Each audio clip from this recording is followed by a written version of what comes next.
Well, I want to formally welcome all of you members of the press.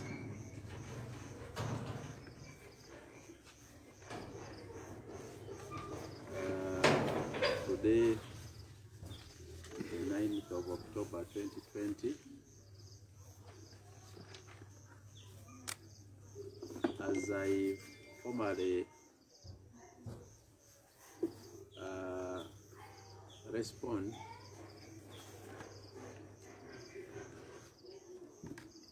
after seeing a saturating assumed change of name by Mr. Yoweri Kaguta Museveni. Ladies and gentlemen, we don't, and I don't take it lightly in the face of constitutionalism and the rule of law in this country, especially when it comes at a time, just a few weeks ago, the Electoral Commission was attempting to make an explanation after I made a formal request for academic documents of candidate Yoweri Kaguta Museveni as presented for nomination in the 2016 presidential elections. I raised within my request a number of reasons as to why I doubted, which I still maintain, as to whether candidate Yoweri Kaguta Museveni actually ever presented academic documents, and if he presented, in whose names and for who, and as to whether the Electoral Commission actually has been following the law. This is all in pursuit of the rule of law and constitutionalism. Unlike General Museveni and his peers, who claim to have fought for democracy by going to the bush and using guns, where a number of people in the process lost their lives. Our generation and we as people of Uganda today, we want to pursue democracy, we want to pursue the rule of law, we want to pursue constitutionalism using the law and without shedding any blood. We want to pursue the rule of law using the law as it is in our statutes, and we rise on the position that the Uganda's legal system is standard. No one is above the law, and there is no specific law that was made to apply to only me or you, but does not apply to others. Or there is no law which applies on, for example, Kyagulanyi Ssentamu and does not apply to Yoweri Kaguta Museveni. We want to demystify this reasoning, especially by state organs and organs of the public, which are supposed to serve Ugandans in the face of the law, to do it justly, fairly, and following constitutional provisions. Ladies and gentlemen, the abrupt change of names by Mr. Yoweri Kaguta Museveni from the said names of Yoweri Kaguta Museveni and other names as declared by him in his latest circulating DD poll dated 6 October 2020 has come within 39 days since the Electoral Commission received my formal request under the Access to Information Act for candidate Yoweri Kaguta Museveni academic papers. The Electoral Commission has since refused to avail me copies of candidate Yoweri Kaguta Museveni academic papers as presented in 2016 presidential elections. Yet in the same month, they released similar documents for other public leaders. Ladies and gentlemen, I've checked and it is still unclear to me in which names and whose academic documents, if any, did the candidate Yoweri Kaguta Museveni present for 2016 nomination to the Electoral Commission. In his own DD poll, he mentions very many names which I've never heard of on any ballot paper or in any political office in this country. So he mentions very many names. In particular, I've checked all the previous Uganda elections and the results as announced by Uganda Electoral Commission since its establishment. No candidate, and I have to emphasize, no candidate has ever contested or has ever been announced in Uganda presidential elections with the name Tibuhaburwa. Yet in 2020 DD poll of Mr. Museveni, he attempts to state that he has some academic documents or some academic documents with the name Tibuhaburwa.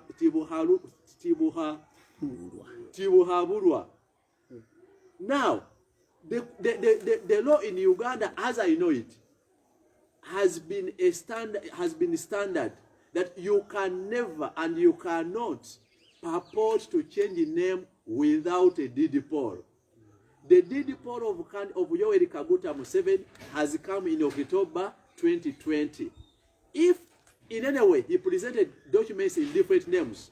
it means in 2016, if these are his documents, we must have voted and the person to contest would have been Tibuhaburwa, because this difference is not curable by a statutory declaration or an affidavit. It is a total different name. It's not a mere abbreviation. It is a total different name. And even we need also to investigate how many Tibuhaburwa may exist in this country and in whose identity, because the one attempting to now own the name has been owning a different age. And in the same DD poll is coming up to own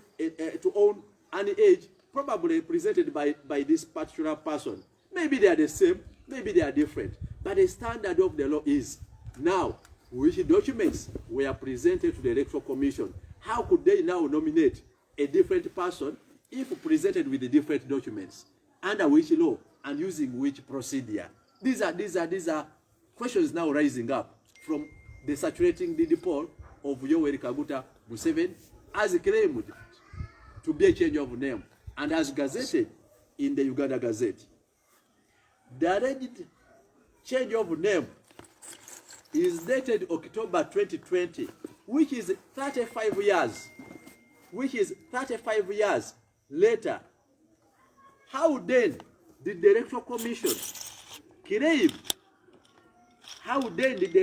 It is 35 years. How then did the Electoral Commission claim to have received academic documents, if any, in different names, then nominated a candidate in totally different names and without a DD poll changing name in 2016?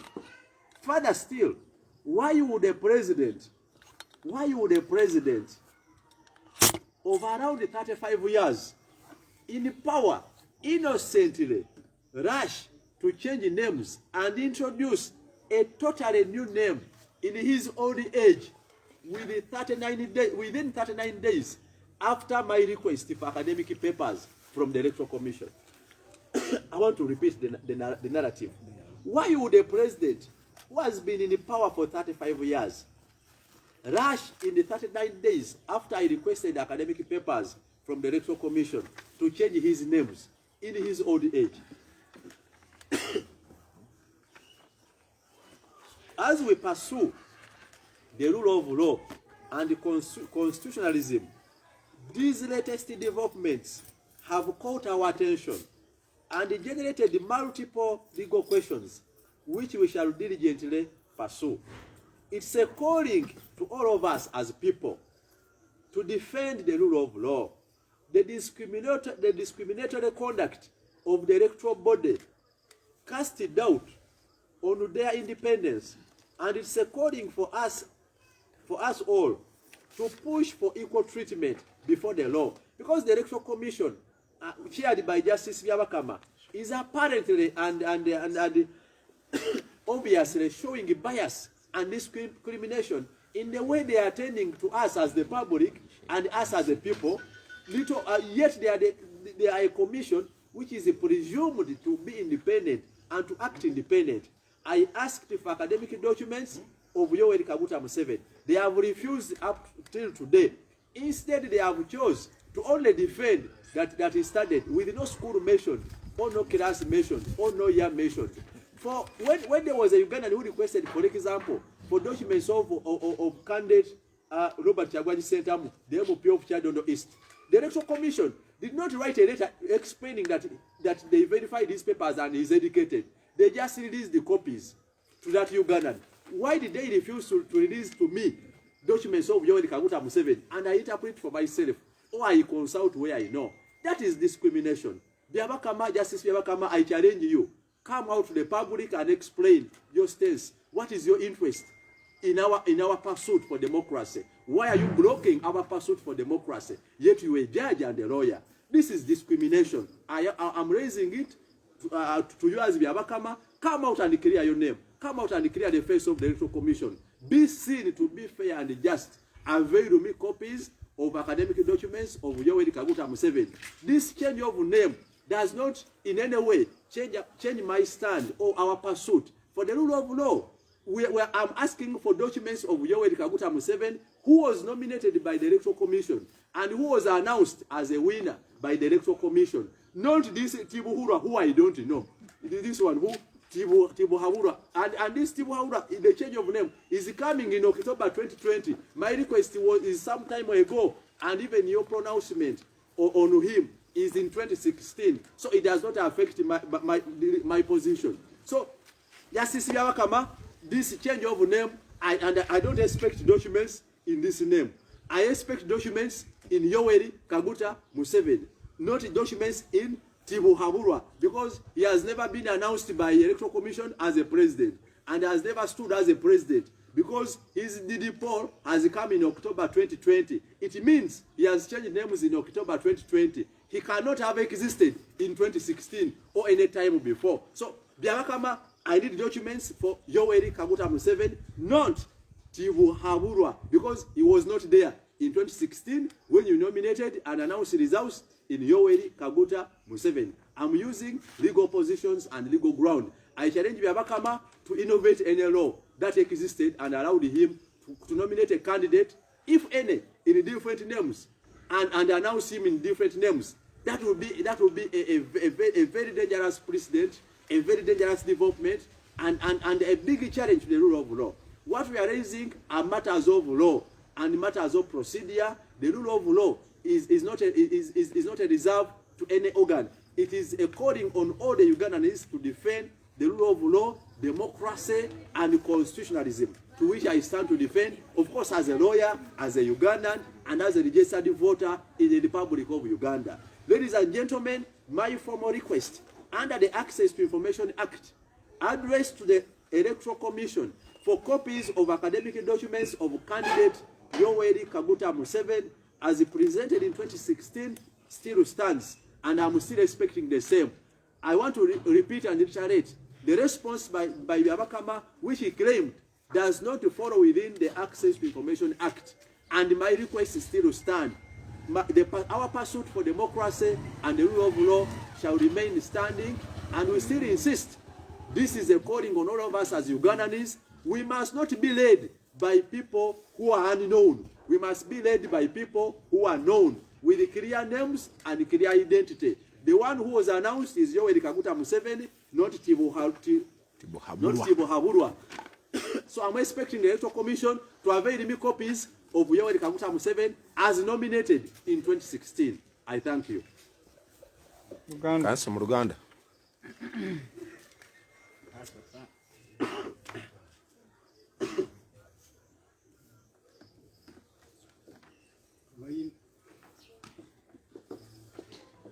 Basebo ne banyabo abannamawulire mwenna ne bannayuganda mwenna abali eyo, ennaku nga bbiri emabega nalabye ku biwandiiko ebiteeberezebwa okuba nti byafulumidde mu gazeti ya Uganda, ekiwandiiko ekigezaako oba ekikyusa amannya aga Mwami Yoweri Kaguta Museveni.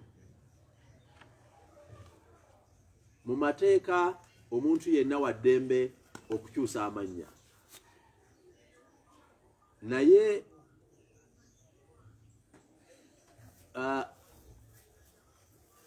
okukyusa amannya kwa Mwami Yoweri Kaguta Museveni okwalabikire mu kiwandiiko ekyanga 6 Okitoba 2020 kiba kyazze nga wakayita ennaku 39 okuva we nawandiikira akakiiko k'ebyokulonda aka Uganda Electoral Commission nga mpitira wansi w'etteeka lya Access to Information Act erikkiriza bannayuganda bonna okusaba ku biwandiiko ebiri mu kitongole kya gavumenti kyonna, nga mbasaba ku biwandiiko Omwami Yoweri Kaguta Museveni bye yabawa nga bamunominatinga nga pulezidenti w'eggwanga mu 2016. Akakiiko k'ebyokulonda akakulembera Mwami Byabakama okutuusa olwaleero tekanampa ku kiwandiiko kyonna. Akakiiko k'ebyokulonda kakyagaanye okumpa ebiwandiiko bye kasinzirako okunominatinga Mwami Yoweri Kaguta Museveni mu mwaka 2016. Amannya ge bamunominatingiramu ga Yoweri Kaguta Museveni. Amannya n'ekiwandiiko ekigezaako okukyusa amannya kyazze nga 6 Okitoba 2020 ye wiiki eno gye tulimu yennyini. Ekitegeeza nti omuntu gwe banominatinga mu 2016 alina kuba Yoweri Kaguta Museveni. Kino ekiwandiiko kisobola kukola mu maaso naye si kati bwe kiba kyakukola. Ebiwandiiko bye nasaba era bye nsuubira akakiiko k'ebyokulonda okumpa bya Yoweri Kaguta Museveni. Bwe ntatulidde ekiwandiiko kino kati kyaleesewo okubuusabuusa, kubanga ono omwami Yoweri Kaguta Museveni ye agamba nti amannya alina mangi nnyo, naye ate mulimu erinnya eppya ennyo Tibuhaburwa. Bwe nakoze okunoonyereza mu bakandideti ba Uganda abakeesimba kuba pulezidenti bw'eggwanga wansi wa ssemateeka wa 1995 n'enkola ne risaaki mu myaka gya 80 teriyo yali yaleese ebiwandiiko ne bamuwandiisa oba ne yeesimbawo nga bamuyita Tibuhaburwa. Kaakati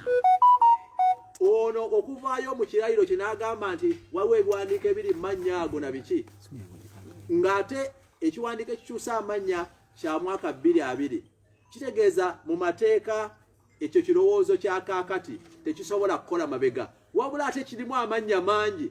Kati ekibuuzo kiri nti ani yenna mannya ki oyo yagenda okwewandiisa mu kakiiko k'ebyokulonda 2016 era yawaayo biwandiiko ki? Kubanga bo gwe banominatinga era gwe baafulumya ye Yoweri Kaguta Museveni. Ate okukyusa amannya ago okuteekamu amannya nga gano amalala kyali kyetaagisa omuntu okuba n'ekirayiro kye bayita DD Paul. Ate kino kye tulabyeko kya mwaka 2020. Ekitegeeza akakiiko k'ebyokulonda kati akawandiikira nga Mwami Byabakama agamba nti bawandiika nga bagamba nti ono Yoweri Kaguta Museveni yasoma era balina ebiwandiiko bye, bo baabijjawa bw'abanga ono yagamba ye byayina birimu amannya malala, simanyi Tibuhaburwa, simanyi amannya ki, kati balina biwandiiko ki era baabijjawa era basinzira ku ki okunominatinga oyo omuntu gwe bayita Omwami Yoweri Kaguta Museveni bwebanga ddala ate yagamba ebiwandiiko biri mannya malala. Mateeka ki akakiiko k'ebyokulonda tegagoberera? Kino tekitegeeza nti Mwami Byabakama bye yali anziramu nti ye ebiwandiiko byalina bya Yoweri Kaguta Museveni bye yali ayogera mu mawulire n'atapa biwandiiko yali alimba. Yali alimba, talina biwandiiko byali afunye. Kati biwandiiko ki byo ye bye byalina? Alina bya Tibuhaburwa, alina bya Yoweri Kaguta Museveni, alina bya Yoweri Museveni, ye bya ssomero ki, ye bya mwaka ki? Kati ebibuuzo bingi kyokka akakiiko k'ebyokulonda kagezaako binnyonnyola tekayinaamu ansa. Nannyini byo yavuddeyo mu nnaku 39 ate agamba bannaye nkyusizza amannya. Bassebo ne bannyabo okukyusa kw'amannya tekujjawo kusaba kwange. Nze nasaba biwandiiko bya Yoweri Kaguta Museveni gwe baanominatinga wansi w'etteeka erya Presidential Elections Act mu mwaka 2016 alina okubanga yawaayo ebiwandiiko mu mannya ago. Bw'abanga byalina biri mu mannya malala ne waba yatwala affidavit oba statutory declaration tesobola tesobola mu mateeka kubalibwa nga kukyusa amannya. Ekitegeeza tebisobola kubaayo ebyo. Ate byabakama byagamba era ebiwandiiko yagamba nti yasoma omusango gwe yali akooti nga gwe yali ayogerako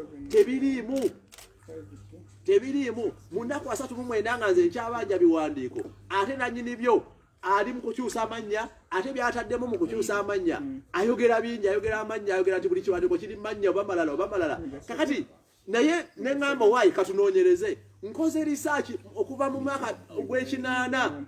teriyo candidate gwe baali banominations nga bamuyita Tibuhaburwa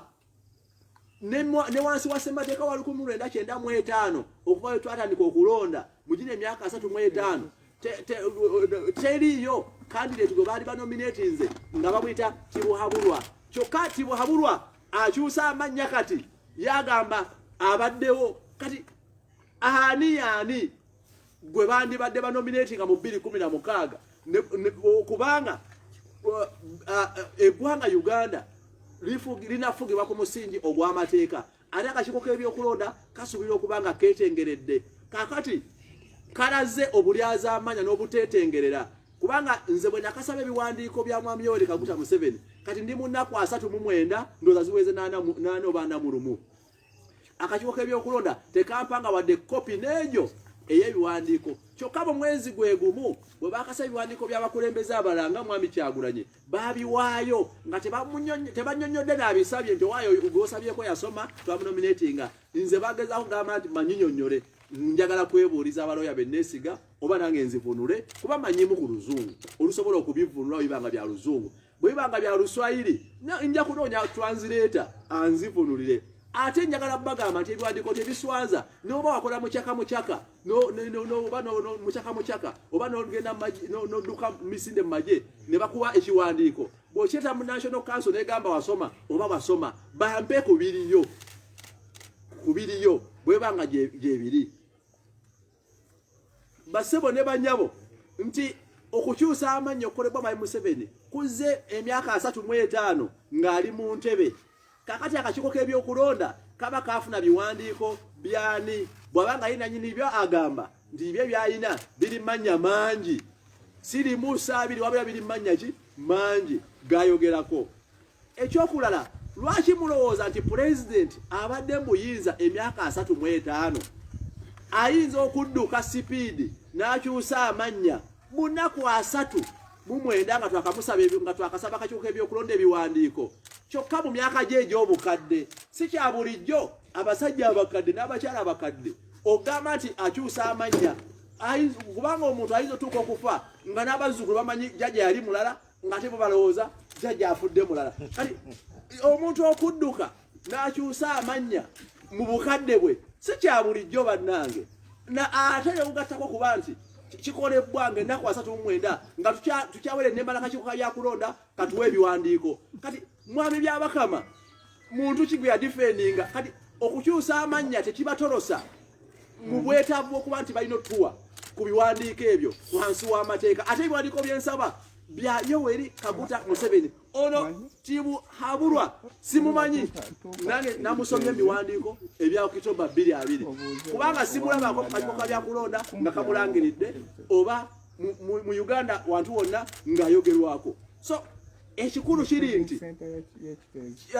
kino kize era njagategeeza akakiiko k'ebyokulonda Mwami Byabakama nti ebikolwa ebyobutali bwenkanya ebikolwa eby'obulyaza amaanya ebikolwa ebyokusosola bannayuganda ng'otuukiriza emirimu gyo nga Byabakama omulamuzi omulamba omusajja yeesomera amateeka n'otandika okunnyonnyola ebintu byotalinaako obujulizi n'otandika okutwawulamu oli n'akusaba ebiwandiiko by'omukulembeze omu Kyagulanyi n'obimuwa nze ne nkusaba by'omukulembeze Omwami Yoweri Kaguta Museveni n'obigaanira n'otandika okungamba nti yasoma kyokka gwewolereza n'adduka mangu ali n'akyusa n'amannya. Kakati tuli kuki kati mu mateeka ki ge tutambuliramu Abakama ali malala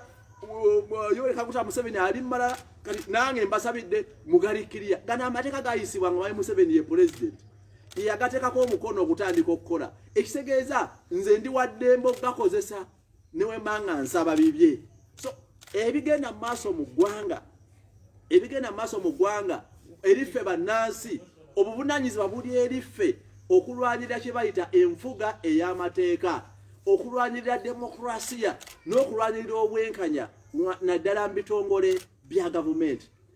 ekigenda maaso kyetaagisa ffenna okusigala ku mulamwa basebo ne banyabo okusaba kwange kwe nawaayo mu butongole wansi w'etteeka lye bayita Access to Information Act nga nsaba ebiwandiiko bya candidate oba omwami Yoweri Kaguta Museveni bye bamuwandiisizaako mu 2016 nkyakuyimiriddeko era mbala nti sinaba kuddibwamu mwami byabakama njagala onyanukule ng'osinzira ku mateeka mpa buwi kopi godde emirimu gyo photocopy era nkyakusuubiza essaawa yonna twandibye ekimira kakiikoko mwebale nnyo bannayuganda bwebanga webitu ebiri olowooza obwesige eri akakiiko agenda okuteekateeka akalulu kajja busigaddewa bannayuganda well amateeka agateekawo akakiiko k'ebyokulonda tekafuulibwa ka bwannannyini eri mwami byabakama era ne b'ofiisa b'akakiiko ne balijeso ab'enjawulo abateekebwawo balina kuweereza wansi wa tteeka jjukira etteeka ligamba nti mwe balijesitwa b'ebyokulonda bwe weetaba mu mivuyo gyonna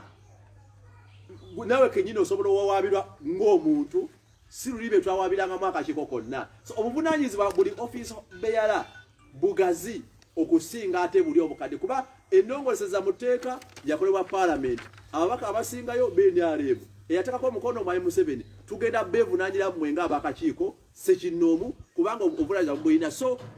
okuba n'obwesige mu kakiiko k'ebyokulonda tekusinzira ku muntu sekinnoomu ate kiri erife bannansi okusigala nga tukanyigiriza okazza ku mateeka kyobalaba ne katukyabagamba mukolere wansi w'etteeka lya Access to Information Act mumpe ebiwandiiko muve mu poroposi muve mu ngero nga bakama alina obudde bungi obugenda ku TV ne ku radio okwogera nze yamusaba ebiri mu mateeka tabikolako so ndowooza tulina bavuga nga tuba direct nga kudda kuki ku mateeka girandikidde nti ffe bannansi bannayuganda b'omulembe guno twagala kunyweza demokrasiya na nfuga ey'amateeka nga tukozesa amateeka gennyini n'okukaka bannansi buli omu alina kyasobola okukola okulaba nga tusindiikiriza akakiiko k'ebyokulonda okuddayo ku musingi ogw'amateeka kwe kalina okutambuliza emirimu gyako omuli saaviisi eri mbantu zino eziri wabweru w'akalulu ne ziri saaviisi eziri mu kalulu wakati kubanga kyo kitongole ekyeteekebwawo mu mateeka ate ekyetongodde wansi w'amateeka so ndowooza fobafugwa kinyigiriza kikolere ku mateeka kubanga kyo kirina okubaawo wansi w'etteeka erikiteekawo naye b'ofiisa bakyo balaga tebaliimu nga kwekkusa tebaliimu nti olwokuba nti baalwana oba bakoze nnyo balimu nga ba public servants abalina okuweereza ate balina kugoberera mu mateeka ffenna nga bannayuganda tuli ba stakeholder mu ggwanga Uganda era buli kitongole kya gavumenti tuba ba stakeholder mu services zaakyo bwe kiba kiwabye tuli ba stakeholder okukikaka okudda ku musingi ogw'amateeka mwami byabakama tasobola tuwambako eggwanga lyaffe n'akalulu abalina okukalonda bannansi si ye ne bwafa Uganda eronda ne bwakaddiwa Uganda eronda ne bwagoyebwa Uganda eronda so akakiiko k'ebyokulonda bangi babaddewo ne bagenda naye waali era tumukaka kukola bintu biri mu mateeka ate kirungi yagasoma naye kyewuunyisa lwaki tayagala gagoberera singa omukulembeze nga President Museveni oba yenna amazeeko ebbanga lino lyonna ng'afuga kizuulibwa nti ebiwandiiko kituufu tabiina oba n'ekirala nga bw'ogambye birimu ebituli tebitegeerekeka etteeka ligamba kyawo avunaanibwa musango wele essaawa eno saagala kuteebereza kubanga ne mu kirayiro kya mwami Museveni talina kisomero lyataddemu oba biwandiiko nti nasomera wano oba nasomera wano mu mwaka gundi era yayogerako biki ayogera bagenda bane nasoma n'ebiwandiiko n'ebiri manya bwegati ate manya mangi kakati kyobola bate kituwa okubuuza nti byabakama ye byagala byalina kati byani ono byayogera biri manya ganjawulo kakati ekyokubi bwebanga anyway gyebiri so nze newaze okuteebereza nkyagala kulaba nga nfuna kopi z'ebiwandiiko kubanga fanga abalanyi n'enfuga ey'amateeka era twewala okwogera ekiri wabweru w'amateeka. Twagala kwasuminga nti oba gyebiri oba tebiriyo batugambe tebiriyo era amateeka gajja kubeera ki gali clear. Naye twakufuga kulaba ekitongole akakiiko k'ebyokulonda ko keetengeredde kagoberera amateeka mu nkole yaako bwe kaba kasunsula engeri gye kasunsulamu abalala yemu n'abalala bwe kaba kagamba nti kasinzira ku mateeka ebiragiro bye kayisa bigoberera amateeka oba babikozesa byabufuzi kakola byabufuzi oba kateeka kulonda kw'amazima na bwenkanya era standard zikakozesa nze zimu sofa kyeraga lwatu nti akakiiko k'ebyokulonda kalinga akalimba obufuzi kalinga akazanya ebyobufuzi eby'NRM ate nga kalina kutegeka akalulu n'okuweereza bannansi bonna bannayuganda. So tekikendeeza ku bwetaavu na muwendo gwa mulamwa mu mateeka ogwani asabye ebiwandiiko ne wabanga wa kibiina gundi oba wa NUP oba wa DP oba wa Jema oba basabye bya candidate w'NRM oba waki tekikendeeza ku mulamwa na muwendo gwa mulamwa wansi w'amateeka kwani asabye ne java nekirabika nga akakiiko k'ebyokulonda akagala okukola ku NRM oba abantu b'ebibiina ebirala n'okuzibiikiriza ba candidate abaveeyo nga mu feesi y'amateeka naye ffe tujja kukozesa amateeka gennyini bweba tebalina ebiwandiiko nga balwana bulwanyi abo babawa midaali babeera bazira babawa midaali naga tukusiimye engeri omuddu so neyatuwangulidde mu Uganda agenda afuna omudaali tuzamu akasiimo so naye tebakuwa ntebe ya ggwanga entebe ya ggwanga ojja n'okola ki n'ovuganya n'owaayo ebiwandiiko bye wansi wa Presidential Elections Act ne constitution y'eggwanga kakati naye osobola ogiberamu mukyamu singa ozuulibwa nga tolina buyigirize obwetagibwa mu mateeka ate tekikomaawo era oba tolina tutaataaganya mu 2021 tetwagala kudda mu gino mivuyo gye tubaddemu kati ono candidate gwe balangirira yavuddeyo agamba amannya mangi naye bwandikayira bingi kati balangirira ani era ogenda okwesanga nga 2021 singa anaabanga alina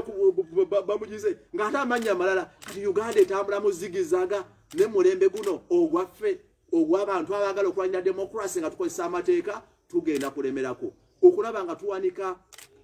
tutwala maaso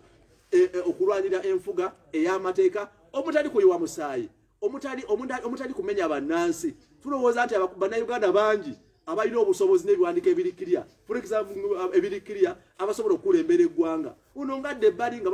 naye ng'ate tulina okuddamu okukola research yayitawo okubanga abadde alangiribwa ne bamunominatinga ng'ebiwandiiko by'abalala obanga biri mannya malala kati ebibuuzo bikyali bingi so tekimala okubanga omuntu yavuddeyo n'agamba ero edidi Paul naye wasigalawo okunoonyeza nti byo byagamba nti bibye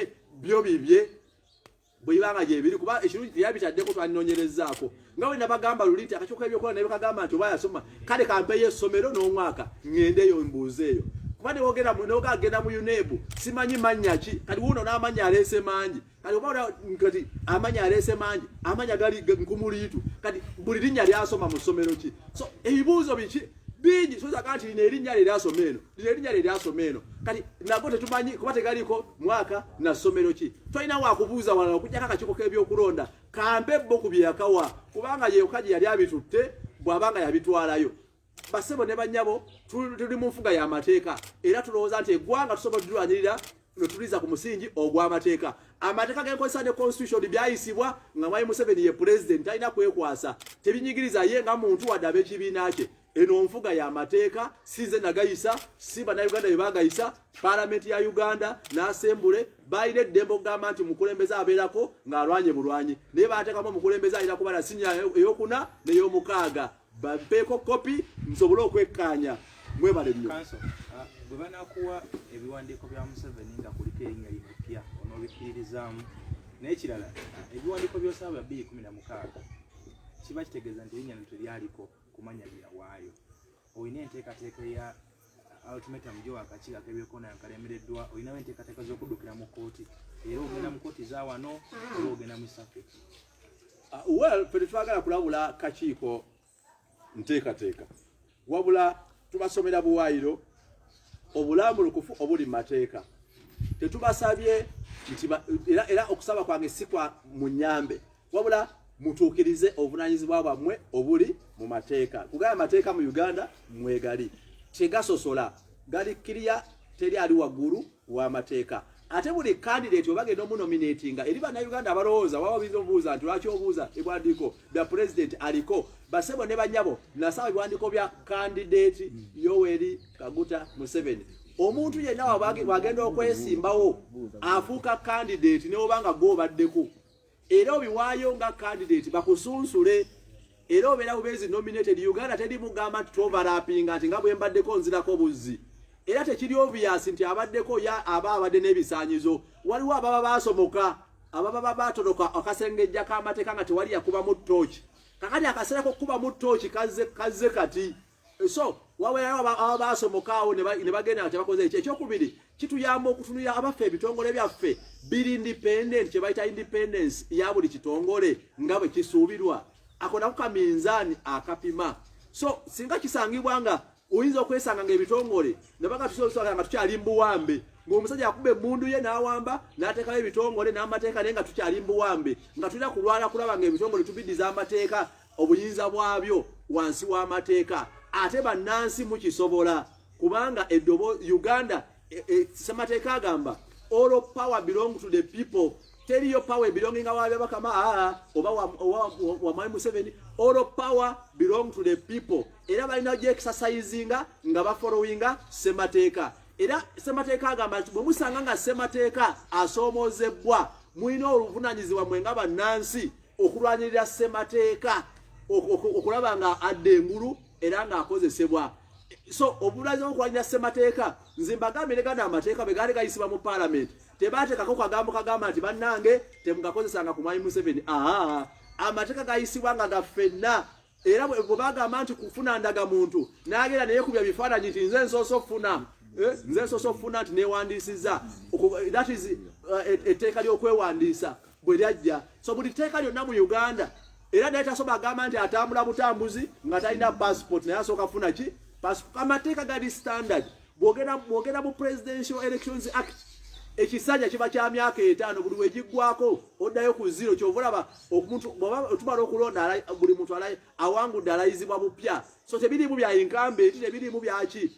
twetaaga ebiwandiiko byonna okulaba nti emitongole bino byetengeredde byo biba byetengeredde bikolera ku mateeka oba biragirwa bulagirwa tusobola okuba nga tulina amateeka naye nga tukyali mbuwambe ng'ebitongole biri awo naye nga bikola from using orders from above instead of okugoberera amateeka amalambike getwagala fata okulwanirira nti ekitongole kikozesa amateeka amalambike si biragiro era nga tebibatira ku liiso muntu yenna Council, mpulidde ng'ogamba order from above okusinziira ku chairman w'akakiiko k'ebyokulonda alondebwa president w'eggwanga sawa tolowooza nga chairman w'ebyokulonda bino byakola abikola ku order from above asobola okuva ku mukama we of course nze saagala kuteebereza naye ebikolwa by'omuntu byebiraga byebireeta okuteebereza so simanyi wamwa byabakama alina gyajja ebiragiro naye ebikolwa bye byebireeta okuteebereza era sisobola kikonfaminga nti afuna bufunye ebiragiro however oba afunye ebiragiro batafunye nze obwayi bwa kumugamba nti etteeka eriteeka akakiiko k'ebyokulonda kasoma lotula mu ntebe oba oyiseewa kasoma lotula mu ntebe olina kuweereza bannansi ng'osinzira ku tteeka ery'ebyokulonda n'akakiiko k'ebyokulonda n'amateeka amalala gali mu ggwanga toweereza bannansi nga bw'oyagala era bw'okola ensobi tugivunaana ggwe agikoze si oli gw'oyambyeko ne gw'oyambyeko asobola okuba n'omutawaana agyo emirala okusinza ku bujulizi naye naawe ali mu office kyobalaba essaawa eno manja by'abakama ebiwandiiko lwaki aganidde ebiwandiiko bye baabawa mu kakiiko bwe biba nga gyebiri ng'ate etteeka lye bayita Access to Information Act liyinzikiriza osaba akakiiko k'ebyokulonda ebiwandiiko nga ogani ya gavumenti under the Access to Information Act kye bayita public record kigamba buli kiwandiiko kyonna oba bakikolerawa kasaba oli akikwata nakitwala mu kitongole kya gavumenti efuuka public record oba ekitongole ekyo ekyakikola oba ekitongole kirala era buli munnayuganda wansi wa Access to Information Act alina eddembe okusaba ebiwandiiko mu kitongole ekyo nze essaawa eno ebiwandiiko sibisaba Mwai Museveni asigayo mu mikono gye naye nze ebiwandiiko mbisaba byabakama bye baamuwa byebasinzirako ku nominate ka mwami Yoweri Kaguta Museveni ate musabira wansi w'etteeka lye bayita Access to Information Act lwakuba ekirango bwe kivaayo nga kino ng'olyana ng'ate enkyusizza amannya nambika Byabakama nti nze saagala ono mupya ono simumanyi nze saagala ono mupya yakyusizza amannya neyeyita Tibuhaburwa nze njagala oli mwe gwe mwalangira gwe bayita Yoweri Kaguta Museveni mumpe ku biwandiiko bye byabawa mu 2016 kanso kino kirekawa enga UNEB ebitongole enga UNEB kooti ne bakanso kusomozebwa ki okwolekedde bakanso abalala ne kooti ne UNEB kuba osinze kufokasinga ku Electoral Commission nene biri ebitongole bisigalawo well esaawa eno tulamala funa ku biwandiiko ne tulaba oba mulimu obuzibu oba temuli na kisobola kubanga kyava kuki naye ffe nga batulira demokrasiya n'enfuga ey'amateeka essaawa eno nze nasaba kakiiko ka byakulonda omulala ayinza okubanga yalina obuzibu n'ekitongole ekirala naye nze nkyali kakiiko k'ebyokulonda ke nasaba ebiwandiiko tekanabimpa ne kagezaako atekka okunnyonnyola nti ono yasoma nga kakozesa emikutu egy'enjawulo kyokka gwe kannyonnyolera ye n'abibuukamu kati ye n'agamba nze byenina biri manya mangi lino kayange ngamba kati Byabakama mpe ye ebibye ebya Yoweri Kaguta Museveni byagamba ebiriyo kati ono yabibuukamu naye abibuukamu mu Okitoba 22 nze bye nabasaba bya 2016 kati ekitegeeza Byabakama alimba okusinzira ku kirayiro kya mwami Yoweri Kaguta Museveni kubanga ono wagandize byenna byamanya mangi oli ye byalina Byabakama byayogerako biruwa so Byabakama alimba ngale ekyamani wakakiiko naye nze nkyasuubira nti wabatalimba ampe ku biwandiiko ebyo ye byalina ebya Yoweri Kaguta Museveni byayogerako kuba omusango ya kooti bwe yagamba nti babisala teri bukikyogera ku byabuyigirize bya mwami Museveni wadde n'akamu era teri ekiwandiiko kyonna mukyala ennyingo bagulina ave yagulage bannamawulire nti bibino babyogerako kubanga naye mugende bannamawulire mumubuuze abalage omusango ogwo abalage content bwe boogera ku buyigirize bwa mwami Museveni ave mu kulimba n'okuwuddisa eggwanga ng'ate ekyamaani w'akakiiko ate akitegere nti bannayuganda ku mulundi guno twagala cross checkinga buli nkola na nteekateeka ya buli kitongole nga tusinzira ku mateeka ebyendowooza zaabwe ebya orders from above ffe tebitukwatako ffe twagala rule of law and constitutionalism ky'oba olaba ne mu paalamenti ya Uganda nayo ngenda kiikira wano Kyaddondo ng'omubaka wa paalamenti twagala kwongera kulwanyira rule of law and constitutionalism enfuga ey'amateeka so zibasanze bonna abazibiikiriza amateeka nga bakozesa orders from above kuba twagala kulaba nga buli kitongole kiba kiriya kiba kirambulukufu kati mwami Byabakama okuddawo n'alimba eggwanga nti yalina ebiwandiiko byono nze mugamba bw'aba talimba ampeeko kopi oba kale yabiraga eggwanga eyo gy'ayogerera oba kale aveeyo alaga omusango ogwo gwagamba nti babyogerako alete kubanga mulamuzi amanyiri gyesweza kooti nze gwe nafunye nga bwe ngusoma gwonna kuva kubujje bwagwa paka gye bwaggwera temulimu ebiwandiiko bya mwami Museveni baali bakaayana ku nkaayana zaki zaani yabbye akalulu bannange babbyewo abakoze malpractice si buyigirize so mukyalenyinga yaveeyo abirage ye byayina kubanga nanyini byo ate yagamba talina biwandiiko by'amannya ago yagamba byalina biri manya mangi nnyo kakati banominatingani weewaawo bannayuganda nga ba stakeholders kino kibalekawa era obanga gwe abakulembeddemu bazzaako ki Uganda erina abakulembeze bangi ate erina opinion leaders bangi wabula fogwaffe tuwabula ku nfuga y'amateeka rule of law oba enfuga y'amademokrasiya bannayuganda bategeevu era ebigenda mu maaso mu nsi babitegeera nga mwami Byabakama bwe yasalawo okunyanikulanga ku mikutu gya TV ne radio nange mutegeeza nga mpita ku mikutu gino gyennyini aveeyo akomewo n'ebiwandiiko luli bwe yali ku NTV nawulira agamba ndeseeyo kopi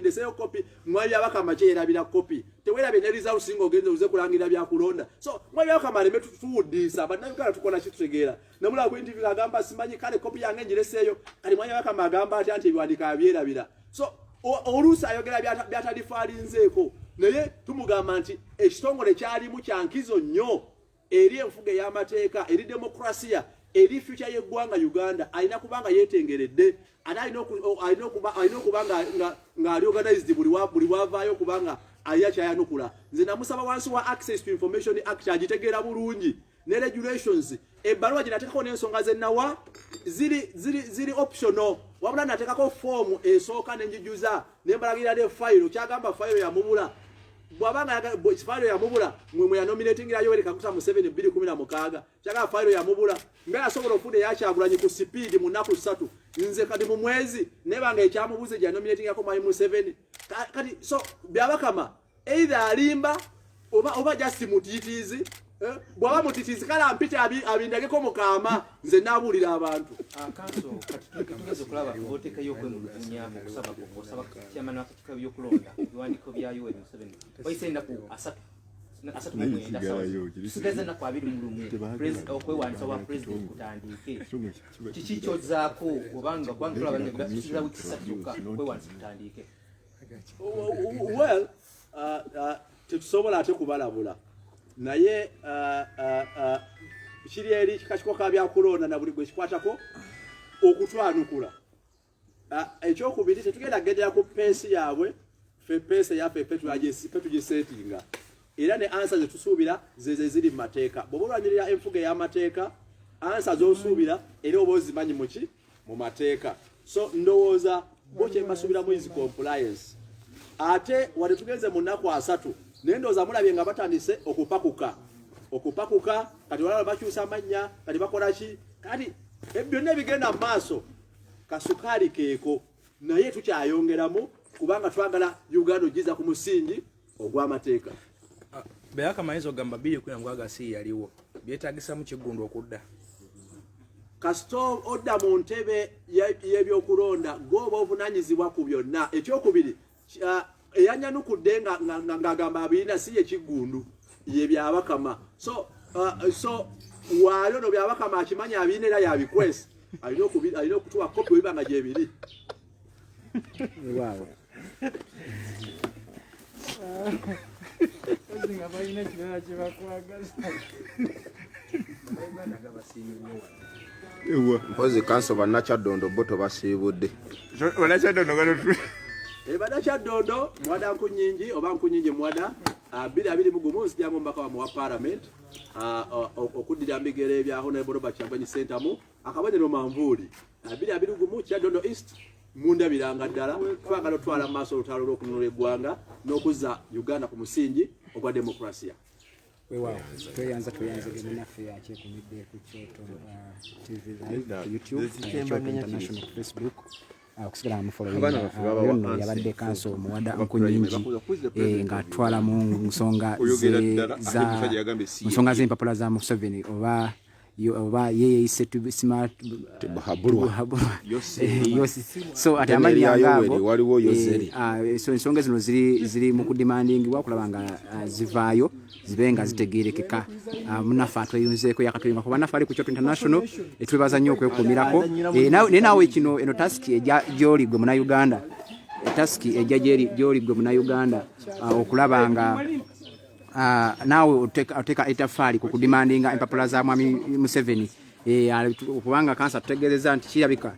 nti atufuga yakoma kulwana bulwanyi nga tiyagenda mu kibiina ate amateeka galaga nti olina okubanga okulebera eggwanga olina okubanga wasoma era nga olina level eya senior 6 so kati kyetwagala buli mwakirabika kati nawe muna Uganda ali eyo gataka etafali onawe ogende maaso n'okudemandinga ensonga ezo kankuze wa munange semaisima bwe tukoleze fenna. Alright, ku nsonga eyo nno yennyini tuyita bakanso bonna mwenna abasoma amateeka abagamanya era abagategeera buli omu aveeyo adimandinge kubanga kino ensonga kyensinzo girabamu waliwo abeetaaga bakansa beetaaga okugendako ku UNEB eyo nayo badimandingeyo kuba kitegeeza omuntu bw'aba yasomera wano Uganda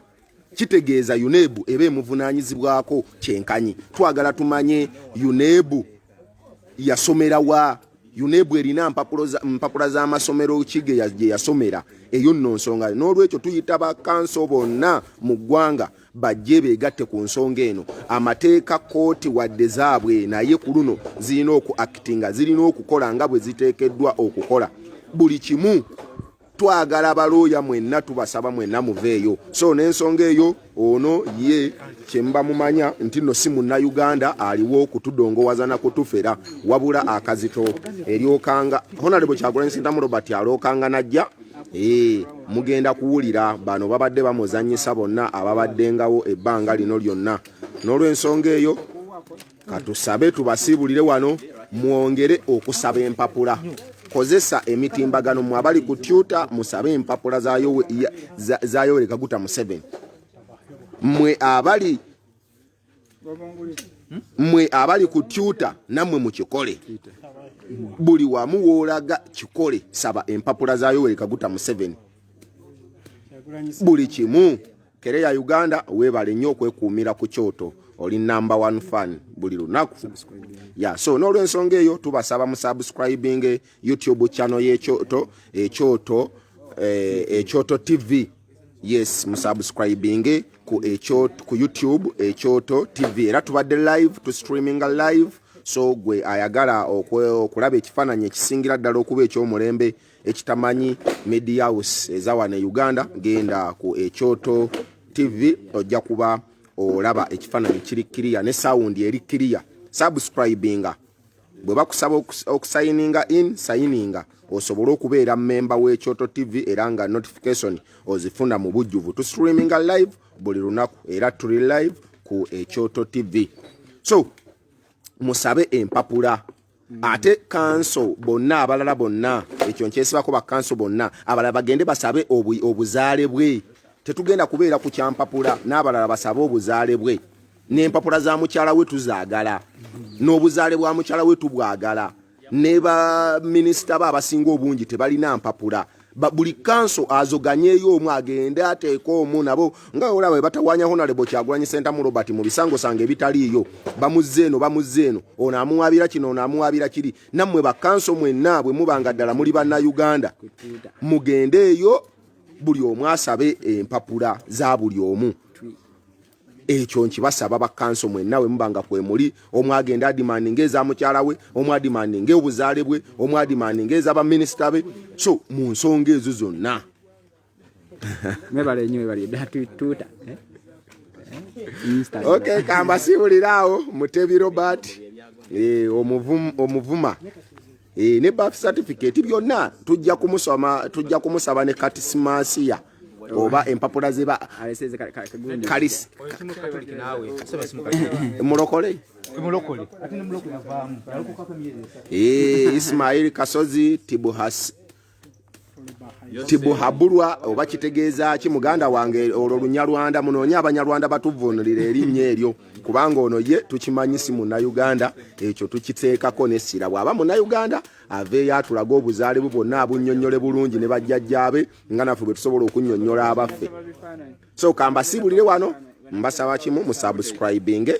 Ekyoto TV ku YouTube tubeera live mu press conference zonna ne waako omulala mungi nnyo abeerayo ku YouTube. So n'amawulire gendayo nayo ogasome ku www.ekyoto.co.uk nawo ojja kuba osoma amawulire ago